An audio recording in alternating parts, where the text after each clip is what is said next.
12th का board exam आने वाला है और सबसे इंपॉर्टेंट पार्ट है एमसीक्यूज। एमसीक्यू में स्टूडेंट्स को आंसर बहुत फास्ट निकालना होता है, जैसे जेडब्ल्यू के एग्जाम्स में होता है। तो चलिए स्टार्ट करते हैं आज कुछ ऐसी बेहतरीन ट्रिक्स के बारे में जिससे इन क्वेश्चंस का आंसर आप बहुत फास्ट निकाल पाएंगे। इसके अंदर सबसे पहले ले रहे हैं फर्स्ट मेथड, उसके बाद बात करते हैं कि कैसे इस टाइप के क्वेश्चन जो होते हैं 0 से π/2 sin 1x, cube x, 5x and 7x, कैसे इनका आंसर हम फास्ट निकाल पाते हैं, इनको पहले समझेंगे क्योंकि ये सब्जेक्टिव में भी आते हैं और ऑब्जेक्टिव में। तो आज ऑब्जेक्टिव की बात कर रहे हैं कि कैसे फास्ट आंसर निकाल सकते हैं। तो चलिए पैटर्न समझते हैं। यहां सबसे पहले आपको देखना है कि 0 से π/2 इसकी लिमिट है और ऑर्डर देखिए 1 3 5 7, ऑर्डर क्या है, ऑड नंबर है। तो ऑड नंबर के अंदर हम आंसर कैसे निकालेंगे वो समझते हैं। सबसे पहले तो देखिए पहले 1, तो यहां 1 का 1 आंसर हो जाएगा क्योंकि 1 से आगे इसका ऑर्डर बढ़ेगा नहीं। मान लीजिए 3 है तो 3 को हम कैसे लिखेंगे, 1 देन 2 और फिर 3, ऑर्डर ऐसे ही चलेगा 1 फिर 2 फिर नीचे 3, तो इसका आंसर आ गया 2/3। अब देखिए ऑर्डर क्या है 5, इसको ध्यान से समझिएगा। फिर से ऑर्डर होगा 1 फिर 2 फिर 3, अब फिर ऊपर जाएगा 4 और 5, ठीक है 1 2 3 4 5। कुछ कट रहा है तो कट कर देंगे, नहीं तो आंसर आ जाएगा 8/15।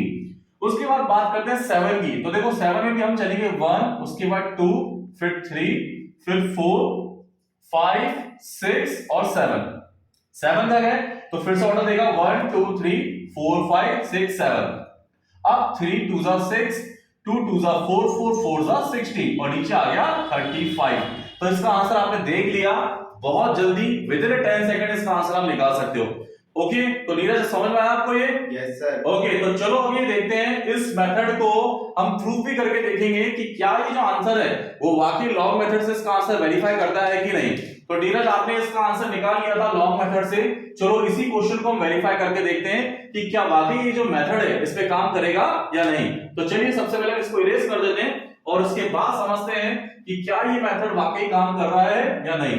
तो देखो अगर लॉन्ग मेथड से इसको आप सॉल्व करते हो तो लॉन्ग मेथड से सॉल्व करने में नीरज जी बताओ 0 to π/2 sin cube x dx का जो आंसर है वो क्या आया था, minus cos x plus 1/3 cos cube x plus c। Very good, C हम नहीं लगाएंगे क्योंकि लिमिट अभी हमको लगानी है इसीलिए। तो minus cos x 1/3 cos cube x answer आएगा जब इसको हम लॉन्ग मेथड से सॉल्व करेंगे। लेकिन हमने इसको शॉर्ट ट्रिक से किया था, तो देखते हैं इसका आंसर आता है कि नहीं।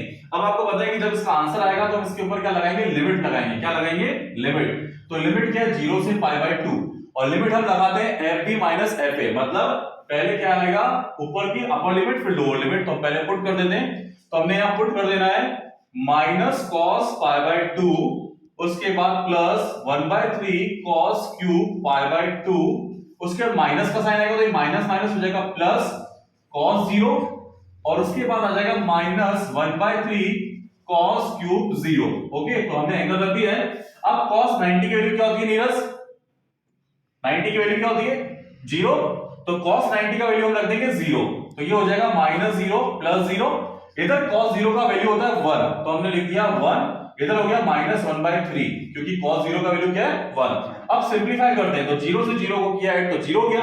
अब 1 1/3 को सॉल्व करेंगे तो 3 1 3, 3 में से बनाया तो आंसर क्या आ गया 2/3, और यही आंसर आपने शॉर्ट ट्रिक से निकाला था। तो दोस्तों बहुत कमाल की ट्रिक है, अगर इसको आप एग्जाम में ट्राई करते हो तो डेफिनेटली आपका टाइम भी बचेगा और आप अपने मार्क्स को भी इंक्रीज कर पाएंगे।